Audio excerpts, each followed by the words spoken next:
here? That, I believe it's called the Wimp Out ability. Wimp Out. Very strong.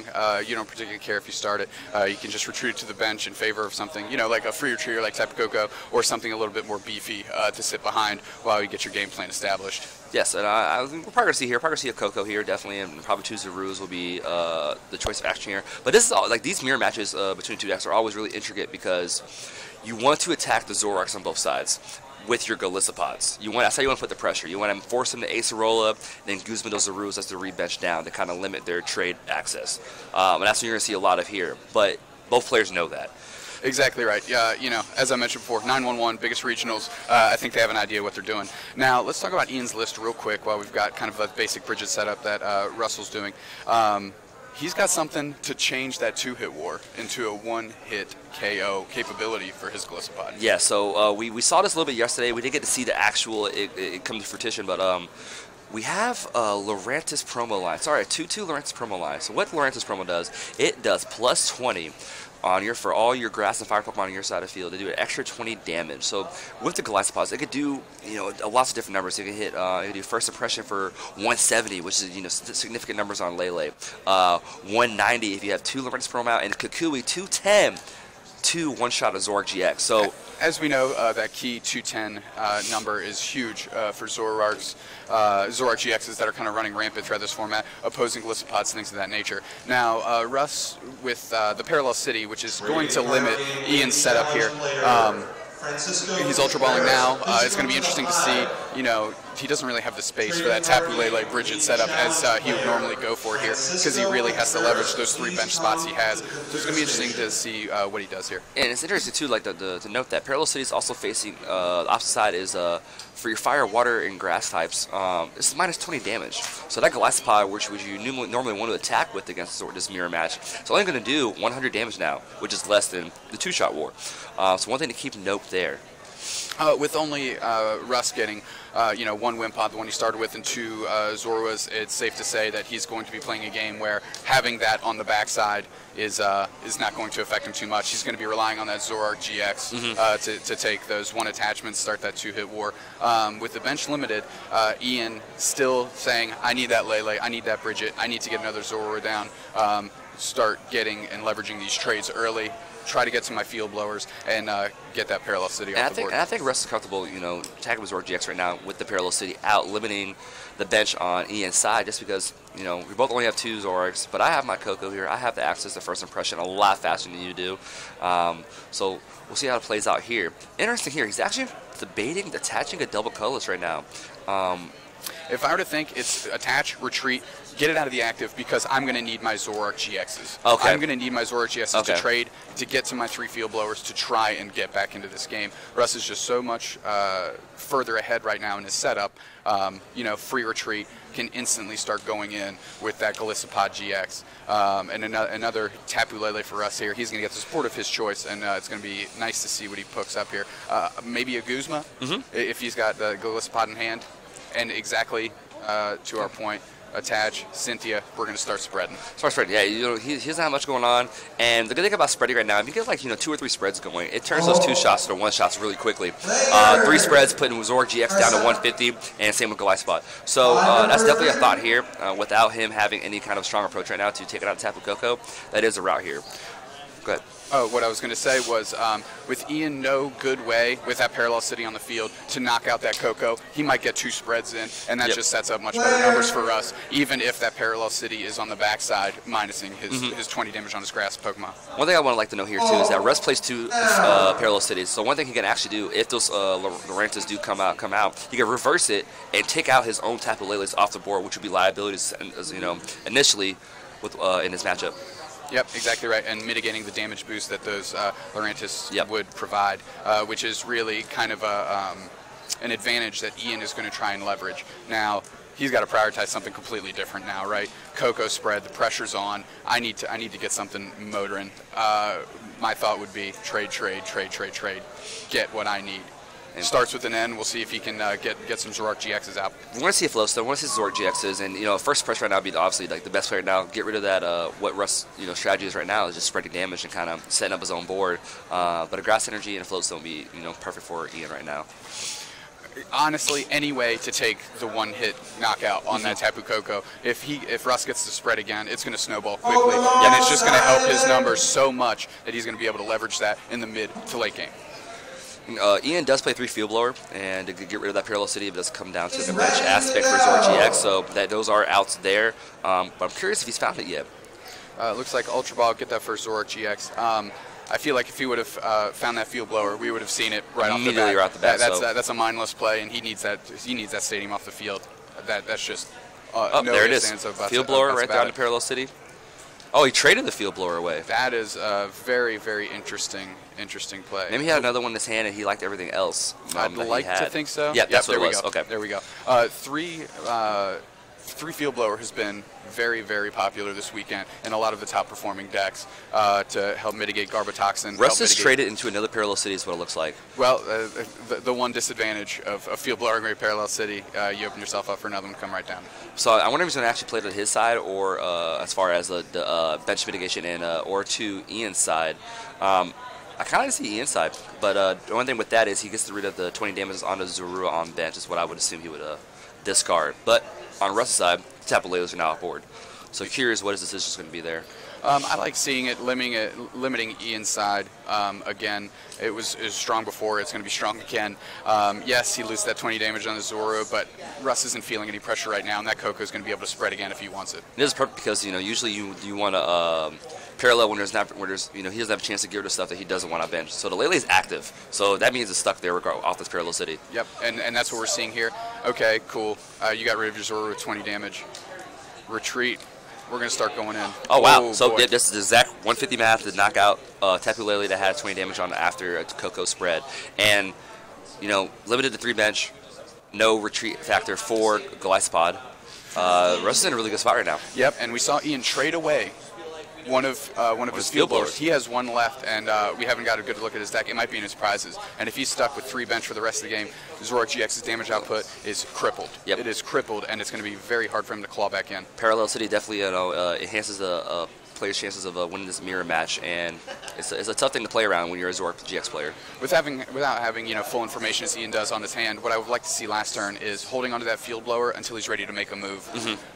Unfortunately, we didn't get to see him leverage not having the Parallel City on the field, and look at him now. Yeah, floundering a little bit, down 2 Field Blowers, and it's a rough climb up, but he's got to push for it. I do like the pace of both players right now. They're both pretty active and pretty quick decision. They're quick decision making right now on both sides. They know what they need to get to, and they're trying to figure out the routes out there. But there isn't like any awkward pace of play for as far as decision making right now, and they're all pretty fast on what they're doing. So especially in a matchup like this where it's 2 shots, it's multiple attacks per GX knockout. You have to have that good pace of play because if something goes wrong in one of the first 2 games, you want to give yourself the opportunity to win the round, not tie the round. Exactly. I do see a Guzma in Russ's hand, so we're probably going to see a Guzma play onto the Glycopod on bench for knockout because there's only 80 damage on the Zorg GX. He's not really intimidated by a responding knockout unless it's from a Glycopod. And with the Parallel City outright, it's beating us, not doing enough damage on Ian and Robb's side. So I'm fairly confident that we're going to see a Guzma play here.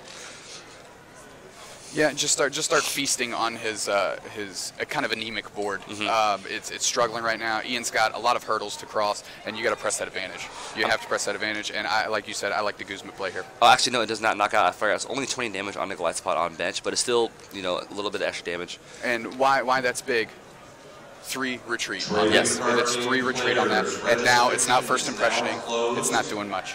So I think he's going to actually go for potentially just the spread right now and kind of reset up on his Zorg. Oh, no. He's going right back into his Zorg GX. Hit him for the 150, putting him at 170 damage with those amazing TC Evolution dice. They make it easy on us. We can just see the numbers. No, we don't have to add up. We don't have to add up dots anymore. We got the numbers. No pip counting. We're doing good here. You see a trade. So what is the option right here right now? We got to hopefully see an Acerola maybe, but there's not another Wimpod to evolve into right now. So big damage on 2 GX Pokemon. Russ has 4 prizes left, so I'm sure he's eyeing those for these last couple prizes for him to take. Depending on what Ian's hand, I think what he needs to do here is sacrifice the Scalicipod and look past that, saying, me working around preventing this knockout might be the best decision in the short term, but it's not going to give me a long-term ability to win this game. So play for that longer game. We're going to see what he does here. Again, that bench being limited is so difficult, as we're seeing right now. So what if he's going to opt to just kind of do a little bit of a damage right here, but he doesn't have bench right now, so does he have the last field blower in his hand to get rid of Parallel City? Because he went for a Coco, but there's no bench room for it. Unless this is an option to bench that after this Golisopod or Zork GX gets knocked out next turn. Let's see what we got going here. Double puzzle. So we are going to probably see if Lele choice. So you must have the field blower in hand for him not to go after those. Okay. Yep. Exactly right. There we go. Ace. Looking Ace good. Arola. Going to probably bring the Zork GX now. The part of non-damage one, attach DCE and get back into this two-shot war in his favor. Yep, exactly right. Exactly right. With having that field blower in hand, double puzzle, that's the type of stuff that allows you to go, I'm not going to sacrifice this Golisopod, I'm not going to feed you 2 prizes, I'm going to flip the script, start pressuring you back, make you make some decisions. Did he just double it? Oh, he brought the damage one. Okay. Yep. So he brought the damage one, so he's able to put a Grass Energy on the Wimpod with the Fomantis on bench. That is a pre-evolution of Lurantis, and we'll see he's going to be eyeing some big plays with that here very shortly. Yeah, he's got, like we said, the Lurantis is going to how he's going to be able to leverage an advantage middle-late game, really be able to open up the door for those one-hit knockouts, which this deck sometimes has trouble getting to. So down to 1 Zork GX on the rest side, and that's very tough to have in the Zork mirror because a lot of times you win by having better setup in the form of multiple Zork GXs. Yep. And right now with only one. And yep, I like the play here. Go right after the Wimpod. He sees that's the only threat right now. If you can get a Zorua on bench, that'd be. And we do see an Ultra Ball right on cue. Probably going to be digging for that last Zorua. Knows he doesn't want the Mew, but he's trying to figure out: do I want to keep the Wimpod? Do I need it? Gets rid of the Evo Soda. Not much weightlifting it's going to be doing here. No, the Zork GX is already in his hand, and unless does it end on Ian's side. Which very well could happen, where he has more Zorks than Russ does, and Russ is going to be going down to 3 prizes now. Yes, 3 prizes because he knocked out the Lele earlier off that Coco spread, and then the Zork GX, and then now the Wimpod out was on the bench. So curious what Ian's going to decide to do here. I think we are going to see the Lurantis coming down, and there is another Wimpod on bench, but does not have a Grass Energy, so there won't be any crossing cut GX plays or armor press plays with the Lurantis in play. It's good that he does have another Wimpod down. That at least gives him the Golisopod first impression opportunity in future turns. He's digging a little bit. I believe that was his second trade this turn. There we see the Golisopod.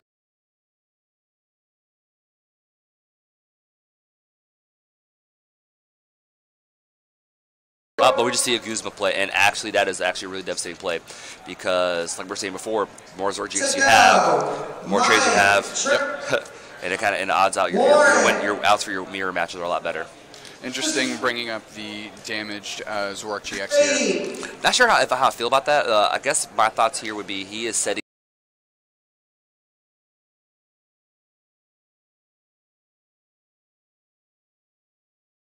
a DC Crossing Cut GX 150, 200, drop another one of those, 220. That nukes. Given the ability to trade resources that allow him to reach that, although it sounds like it's quite a bit of stuff that he would need to pull that off. Got the free retreater. Russ is. So Russ definitely needs to get another Zorua on board. I hope that Ian does not have another Guzma.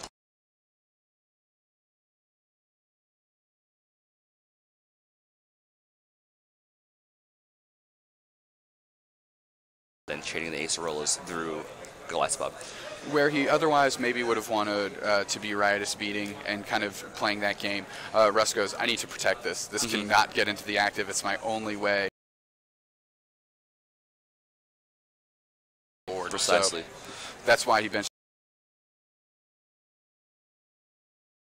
He can hold on for dear life with that Zork GX. So I'm trying to figure out what the play here is for Ian. I mean, obviously everyone's eyeing Ace Arola at this point. which we typically see here. I'm curious on the difference in Acerola counts. Russ plays 2, and also Ian Robb plays 2, so it's going to be an equal trade there as far as who has upper hand. Any max potions per chance? None in Russell's list. So it is to note with the Acerola, Ian did play one already, okay. and he's already double puzzled. Okay. So Russ theoretically has access to more Acerolas. And even though he was Ian's deck is incredibly smart now, and I think he has to push the base a little bit here to get those last 3 prizes because, yeah, with how defensive this game is between the Acerolas, we could see a deck out if he's not careful with his trades. I feel like he's a fairly large hand. He's got access to 3N. You know, he's been through his deck multiple times. He knows what he has access to. I think he's going to be able to protect himself from that deck out. And you see Guzma coming down, going to start, like you said, pushing the presser, trying to close this game out because these games can go long. Curious ways to take care of that. I would like to say he might be going after the win pot here because it kind of takes your accessibility away from doing Acerola chains. Without having the active, stage 1 and the basic on the bench to chain Acerola, it's kind of hard to keep that power alive. Come back to the check-in table. Let us Can't quite see how many. I believe Ian has. Is that 3 prizes? Am I seeing that correctly? Yeah, it should be 3. I like as you mentioned the win pot here. It does open up the spot for a Zorua, but I don't think the game's going to last that long. No, I think he's eyeing. He's holding back the Fomantis play, like Oh, he's going after Coco here. Actually, that makes a lot of sense because now the light spot's first impression is.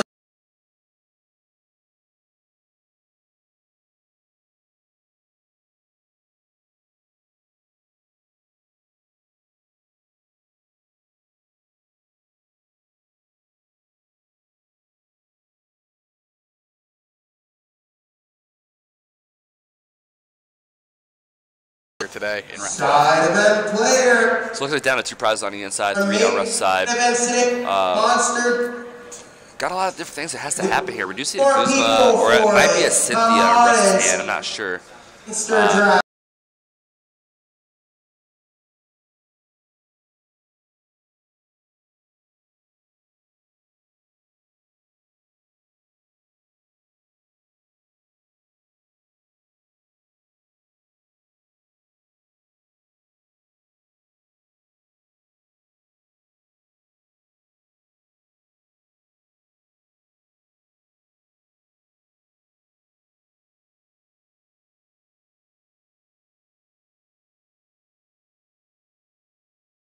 Well, he already traded, so there isn't a route to where he can, double puzzle, get back a Parallel City, and then take out the Lurantis there. But he opts to end. Because the Parallel City can get rid of Lele's off board, forcing him to have to really overextend on the Goliathopod. It would get his Lele's on board, stem a little bit of the damage from the inside, and again, we always talking about opening the door, giving yourself that chance of opportunity to really kick through it and then close the game out.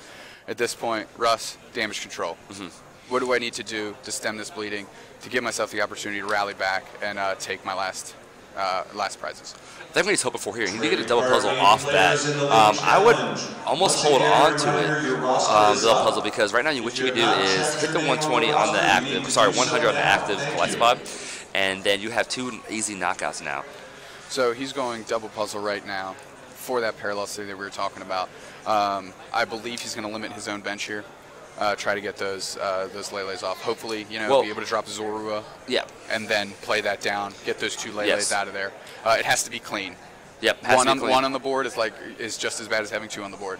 And I'm not sure if Russ plays any Rest Restrictor or not, or anything like that, or these are his last 2 puzzles, because most of these opting Parallel City. I think that's Acerola in the Glare, and that's what it is. I'm not sure how he's going to play this, because he plays it his way. The Lele is still on his bench. So the only thing he's doing is hurting himself. Yep. He sees that damage output, mitigate that. I've got the Acerola. Okay. All damage prevent a little bit, make you really earn these knockouts. He knows Ian has gone through his 3 field blowers. He knows he's gone through 2 puzzles, and he's really just saying, hey, you've got to find it. You've got to find it.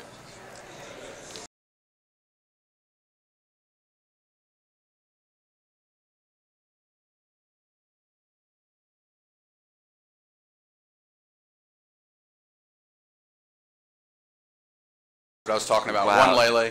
We now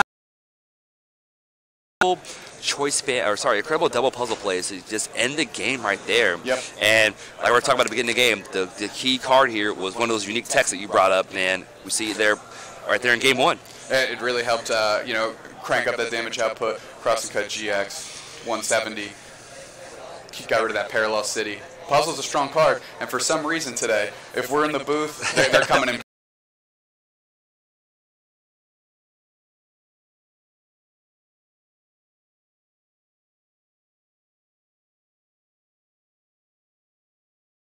I wonder if he went a little over eager, taking out that Lele knockout earlier instead of, you know, backing off, maybe do another Coco spread. Which is what we were talking about, which would have helped ease into those late game one-hit knockouts, and it would have really put a lot of stress on those Acerolas. Because when you have damage all over the place, it's really hard to prioritize which Pokemon to pick up if they're all damaged. Exactly. So, you know, different route here for Russ here. I think he, you know, maybe prioritizes a little bit of a split between the Glycopod and Zoroarks, and just attack away. You know, you have a little more options there with consistency over his Lurantis, which may slow his deck down. Because you can see Ian took a little bit to get going. Right. So maybe you can take full advantage of that, and we can see a better game tier here for Russel Laparre. Taking a quick.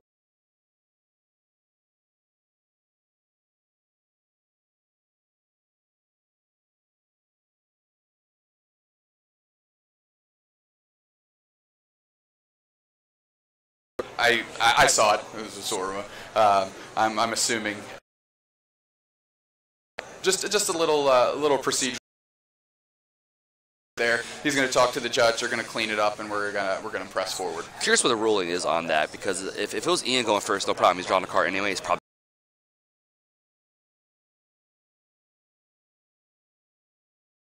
back in and just have a fresh card on top. It's an interesting thought exercise, because, you know, when you're setting up, Ian probably didn't see the card. Russ did, because he's setting out his prizes. Talk to the judge, and it's one of those things. I'm going to know that that's prized theoretically on my first search of the deck. Yeah. So is it really that big of a deal? That's what the judge is for. That's why we have him on the table. So was it a top card before he set prizes or after set prizes? No. So it was the last prize he was setting out. Accidentally flipped. Okay. So. No big deal. Talk to the judge. That's why they have him at the table. We're going to clean that right up. No malicious intent. And we'll get rocking and rolling for the backside of this round 12. I hope they afford them a few more minutes to clean this up, because, as we mentioned, this is an intense matchup, and it can go the distance. Great thing about that, though, the judges are all on it. They're right there, full queue, right there under them. They catch any kind of, you know, intricate errors there, which mild error, not really an error, but that may happen, and they're right there to make the right call for it. So yeah, maybe just a quick warning, Russ. Tighten up a little bit under the lights. It's nerve-wracking. I can totally understand. Complete accident.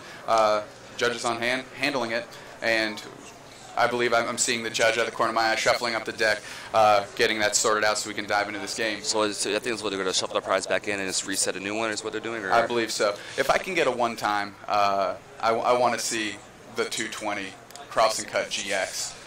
I want to see that. And right off the bat, we have a Zora start over to Ian's Lele, but it's just a Cynthia start, no Bridget. That's rough for a deck that prioritizes, you know, 3 Bridget, 4 Ultra Ball, 2 Tapu Lele. You know, you give yourself a lot of opportunities to get that turn 1 Bridget. So you see some basics here. I do not see a basic Pokemon. Is that a Zorua? So Lele, just to be safe. Okay, because he was just DCE Kukui away from being docked. Yes. Yes. So he does opt to get the Bridget here, just kind of hold it for next turn. He had to get a supporter. We didn't have to. He opted to get a supporter with the Lele. So 1, he has to get donked. 2, he's ready to get set up for next turn. Right. Yeah. You gotta look past the turn. Yeah. A little bit of rough shed of luck there for turn 1. Didn't get the optimal start. But Ian in an interesting spot here. 2 Leles on the board right from the start. Yep. Now what does that do? That limits the amount of Zoruas he can put down. Wimpods, you know, can't use that Coco to kind of get in and out. But also what it does, it puts pressure back on Russell with his Parallel City. Because flip it, you know, reduces bench down to 3. He'll gladly get rid of those 2 Leles. Yep, now. Exactly. So Russ kind of has to prioritize, okay, maybe mitigate damage, leave those Leles out. Can I pick those up as cheeky prizes in the last turns of the game? Yep. So, or due to the usual route, like, you know, gives me up a Lele and then playing, you know, Parallel City that. While it does take away 1 Lele away, you know, there is still the 1 inactive. But he obviously just go for the 40 damage right there. And there is now a Parallel City in play, so I'm curious how he's going to play it, if he's going to play it, what he's going to do with that card. It's an interesting thought exercise, as I mentioned before. What do I need to be doing with this Parallel City? Ian, I don't need Galistopod right now. I need to get my trades going, and that's kind of been the story of the last 2 rounds. Trade, and then start doing those haymaker puzzle plays to really rally through at the end of the game. It really shows the strength of what Zoroark GX brings to the form right now, because it's literally in every deck for the most part, minus like your fighting variants. It brings so much consistency, and you can have access to puzzle of time with trade and a combo puzzle of time, Mallow to even get double puzzle out of your deck. A lot of intricate combos you can do with that, and it's just amazing what this card brings. It's so strong. That's why we've kind of seen Garbotoxin flood back onto the scene. I believe we only have 1 copy of Glaceon GX in day 2, but I can promise you that they feasted on Zoroark GX all day yesterday. Definitely. And I'm curious if there's many Glaceon in the field, minus the one we have in day 2. But back to the match, you do see the Parallel City go on Ian's side with the Lele active, and curious what he does with this now. Does he get the field blower? Oh my! Wow.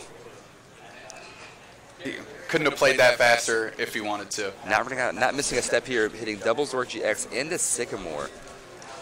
A lot of players are opting to play lower counts of Sycamore now because they have the new card for Ultra Prism, Cynthia, which is a huge consistency card for these types of decks. Yep. Being able to draw back up to 6 late game as opposed to relying on N, beautiful thing. Beautiful. Yep. And Cynthia could be Cynthia late game plus 2 or 3 Zoroarks out. It's just, you can draw your whole deck and everything you need in that moment. Exactly right. Double puzzles really facilitating, playing 1 supporter, drawing through, getting DC choice ban, being able to apply pressure that way. Interesting that we saw Field Blower get traded away with the Parallel City in play. I'm just really curious about these different thoughts here about how can we do Field Blower instead of trading. Is your hand that valuable that I'm cool with the Parallel City being out right now? I think maybe he's got a little hesitation because last time he Field Blowered it, 1 just came right back down.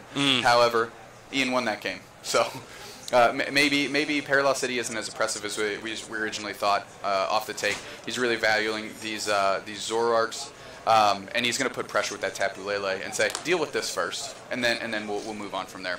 What I like so far from this regional is that every round we had, there's always been some kind of intricate new idea that people brought to the table, whether it's Weavile, the Ungarbodor deck with the unit energies, and now we see while it's not really new, it's a new concept with Lurantis being in the Zoroark Galistopod decks for that extra damage, and it's really unique seeing all these different factors coming in this weekend. Really helps him go over the top. Evo Soda here for Russ. I'm sure we're going to see a Zoroark GX. It really helps him go over the top the normal 2-hit back and forth games, and that's important. Being able to surprise 1-hit knockout, that's a game swinging play. So, and you're seeing this with the form right now. A lot of people are squeezing in new, different ideas and text to their to these decks too, because of Zoroark GX. You don't lose much consistency. We saw this past weekend in Oceania where there's a stage 2 deck paired with Zoroark GX, in the form of Gardevoir GX, and now Coliseum House is piloting that today. But typically, it's typically kind of clunky to play stage 2, but because of Zoroark GX, you just trade everything you need. Exactly right. Oh, I already have my Gardevoir built up. Trade Rare Candy. You get rid of those dead cards that normally would be a liability in end scenarios and things like that. We got a retreat. We got a big enhanced hammer on the DCE, and Russ going to put a little bit of dealing pressure. The 120 on the Tapu Lele. So it's actually a pretty good spot for Russ to be in right now. While Ian does have 2 trades and the Lele active. Russ has a full setup for the most part. 2 Zoroarks, Wimpod's ready to go at any point. Coco for the free retreat. Right now he's just kind of holding on right now and hoping that Ian does not get rolling. Video game. Yeah, so we see Ian, I think he got rid of 2 grass energy there, and he only plays 4. So there we see the Field Blower. I'm interested to see if those Lurantis promos are even going to come into play. I think at this point he's just going to kind of go with the general strategy that Galistopod Zoroark does, and it's kind of, I'm going to hit your Zoroark, I'm going to hit your Zoroark, I'm going to ace roll him, and then I'm going to ace roll him. Yep, so Ian Robb kind of cutting Russ off the path. Guzma, the damaged up Zoroark, knockout. Here we go. Double puzzle for Russ. Strong combination. We'll see what he grabs here. See an enhanced hammer. I like that play a lot. Parallel City's back. Parallel City is back. Ooh, so what he's doing here, obviously we know the Lele's gone. what does Ian prioritize? Zoroark GX number 3. Oh, that is true. Yeah. So do we keep the Wimpods or we keep the Zoroarks? I would venture to say to get rid of the Wimpod. You don't even have a free retreater out right now. Exactly right. To I'd dump take the advantage Wimpod. of first impression. As we said, those Acerola changes need that free retreater to make that work. Very strong turnaround play here. You know, Russ keeps the his energy on board, has Zoroark GX, takes the and only DCE off for Ian's side, plus parallel and an end low. Very good counterplay from Russ here. Look, if there's a comeback that's going to happen, it's going to start with this. Yes. Putting the pressure on Ian, you need that field blower now. You need the DCE now. Obviously, like we mentioned, puzzles come in pairs, and that would be a good start for Ian. Russ is like, I'm putting it to you. You know, I'm putting you reeling, putting you on your back foot, and I'm going to start pressuring you. Deal with what I got. So we see a glass pot coming from Russ's side. I would love to see another Zero come down. I think he really needs that. And just to get his trades back. Because that's something we saw last games, that when he got down to 1 Zoroark GX, it was hard to get to his cards. So I do not see an energy in Russ's hand to be able to capitalize now. Does that Zoroark GX have the DC? That is double color still on that Zoroark GX because he opted to knock out the other one. But yes, so he'll still be able to hit for 100 damage right now. I would like to see Russ get a Zoro on the board. Nope, 100 damage, we're good. I would, me personally, would want that trade. Because with the Parallel City facing his direction, he's limiting his Galissapod damage output. Let's get some Zoroarks going. I'm sure he. I'm curious how come he didn't go for that, because we do see the Ultra Ball in his hands. So I was curious or why he didn't get to that extra Zero. Maybe like we had earlier when Ian traded away the Field Blower, is he valued too much stuff in his hand right now, and he's mirror match so intricate. You kind of need to have all your resources. Acerola, first one. It's going to be a game-changing play here. It allows him to recycle his Zoroark. So he used a trade, picked it up. Game recognized that a new Zoroark GX coming down, even though it was the one that was just in play. He's going to get to trade again. So he's going to have access to 3 trades this turn and applying pressure to Russ and effectively negating Russ's entire last turn.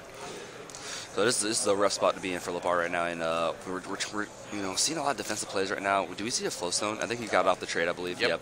And we're going to see a 120 here, first impression. That's such a good complementary attacker for these Zoroark decks, because even under Parallel City, if it's facing your direction, it limited the Zoroark's attack, but you still get a solid 120 out of a Glycopod.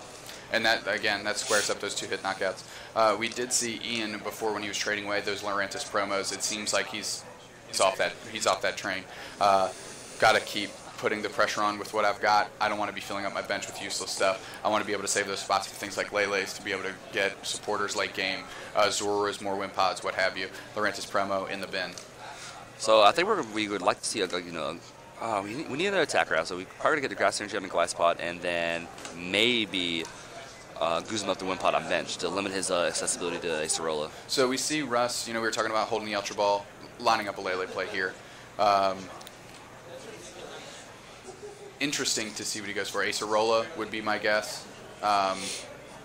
Again, it's all about leveraging those 2-hit damage. Russ already knows now. Ian doesn't have that one-shot capability. He's been pitching his Lurantis promos.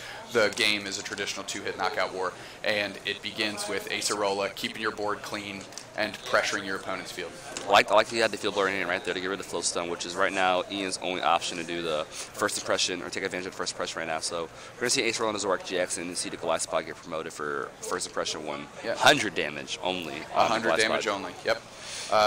Which brings us up to the next point. It's not a bunch of damage. It's not a bunch of damage, and it falls just short of that 2-hit war. So this is a very scary spot for Russ to be in, though, because now it's just a Zero on bench. So if Ian had a Guzma DCE or a Flowstone, any combination to knock out the Zero on bench, that's devastating for Russ right now. You see he's trading. If I were to guess, that's what he's lining up. Really stem down that draw ability that Russ is trying to set up right now to give him ability at late game.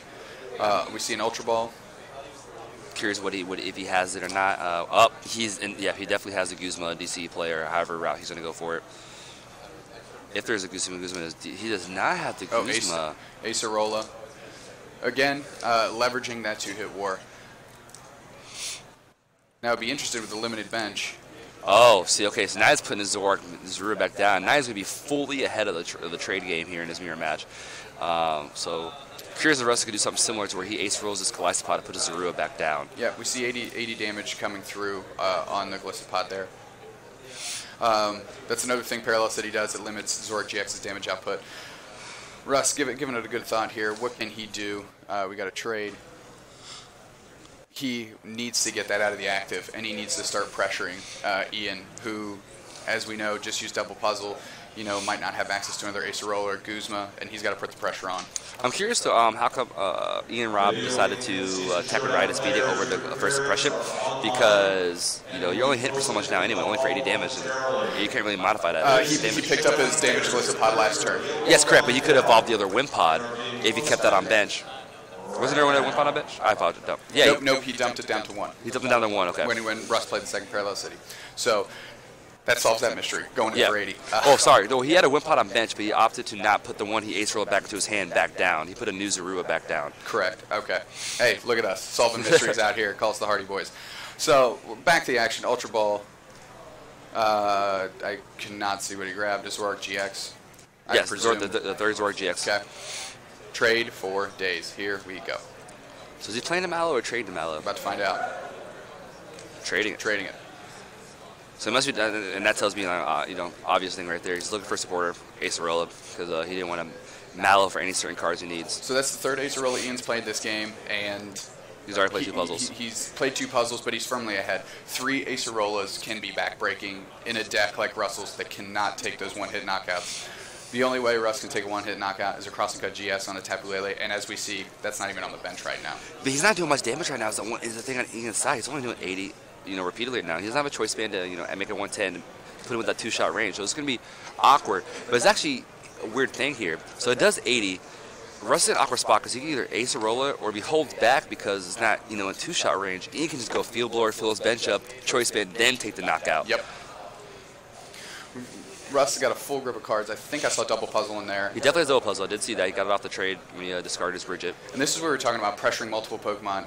Acerola doesn't necessarily get him out of the grinder here because he has 2 heavily damaged Pokemon that Ian can take a knockout on. So it's going to be interesting to see what he prioritizes here. Is he going to prioritize getting that Wimpod with a Guzma maybe off the board, seeing that that's the highest damage cap that Ian has available to him in the following turn? So do see double puzzle. I'm curious what's going to get here. I don't know if he's going to get a Guzma, some energy bag.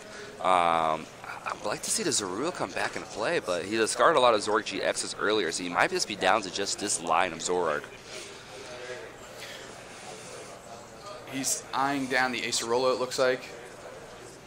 Cynthia, Guzma. I like the Guzma play to take care of that Wimpod. Like I said, the damage output on Ian's side is so crippled with that Parallel City sitting there. You're kind of putting him on the spot. Do you have what you need? Field Blower, fill up your bench to start doing that 120.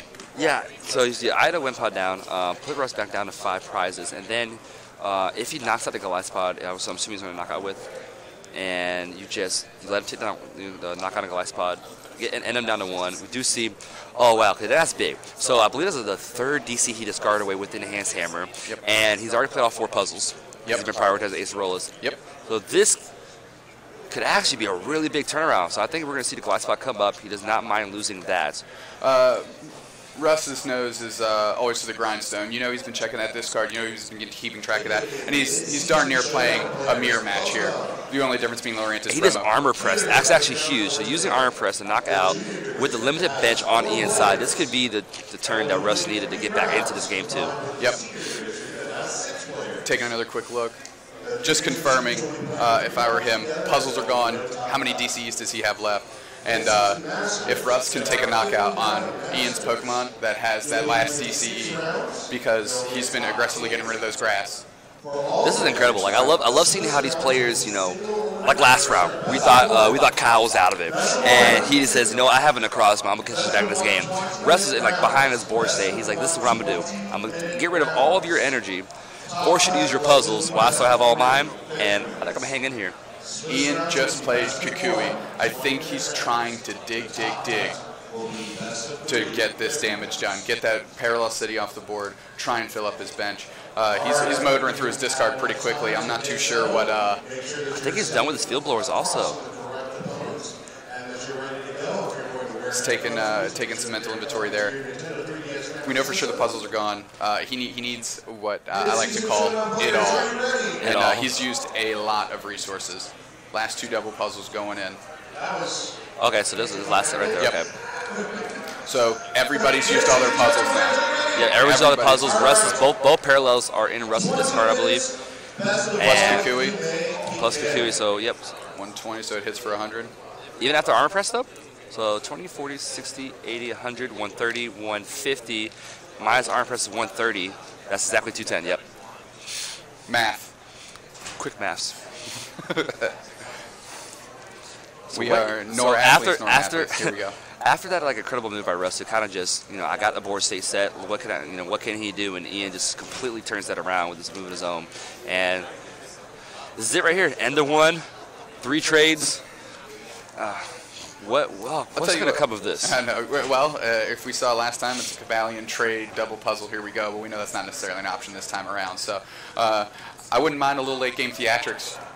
I did not see what if this is his last DC or just a DC that he still had one in deck and brought one from the discard pile. That was the one he puzzled up. So he still has another one after this DC. Correct. Okay, so. And we do see that Fomantis come to on bench. the bench. So we're definitely seeing the Lurantis role here that he prioritizes it for late game. He's Galissapod, Lurantis, Grass Energy Choice Band. We're in. Yep. All right, here we go. I'll tell you what. Ian is running volcanic hot. So yes. if he can piece that puzzle together, then well earned, kid. You got it. Russ really pressuring his resources all game with the enhanced hammers, buying back the enhanced hammers, trying to use Acerola to mitigate damage, really trying to claw his way back in. And Ian goes, nah, you can do whatever you want. I'm gonna just draw out of it. So Russ has honestly done every single out that you can think of. And he's counting his cards, trying to figure out what's left. Is it worth doing this trade? So I just take the damage, take the knockout, or sacrifice the Zorark. Ian's down to 2 prizes. So we've got that Zorark GX sitting on the bench with some damage on it.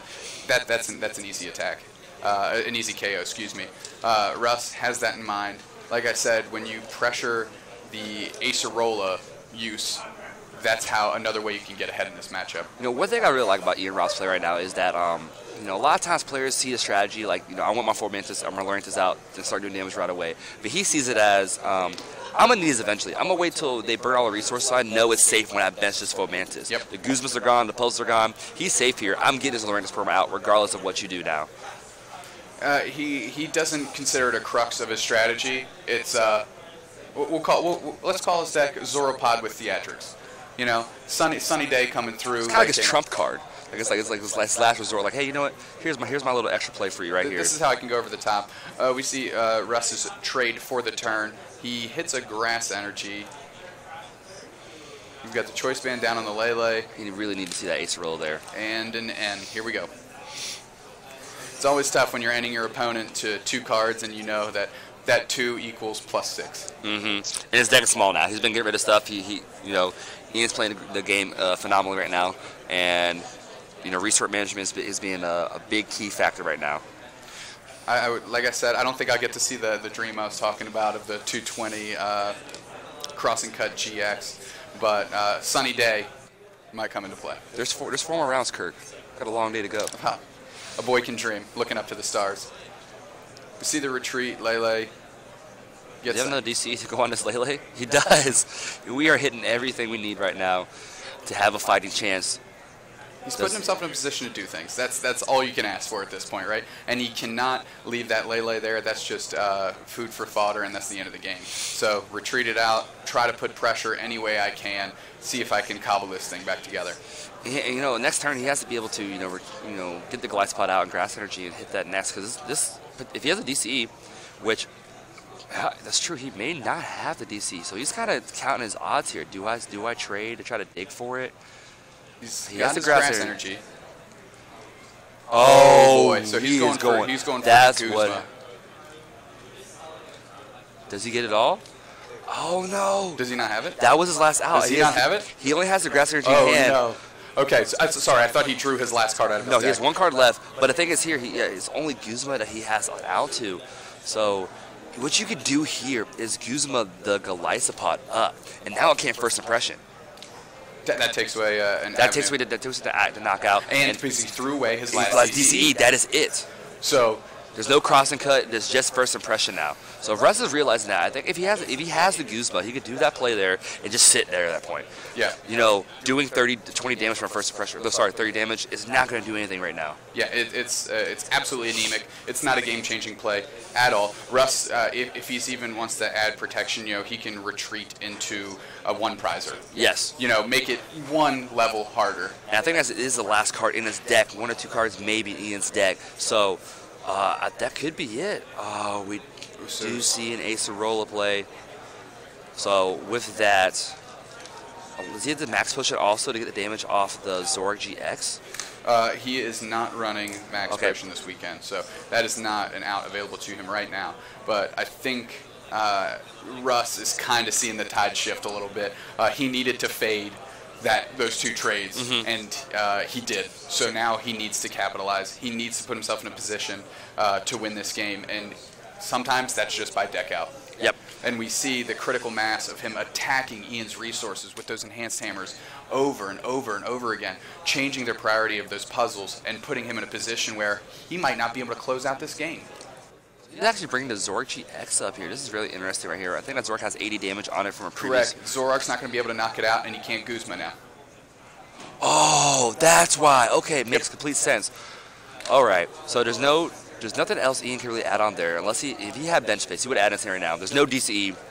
Incredible move. I like that play a lot. So essentially, it's what we were talking about in reverse. So instead of Guzmaing up something, he just put himself in a position to make himself Guzma-proof.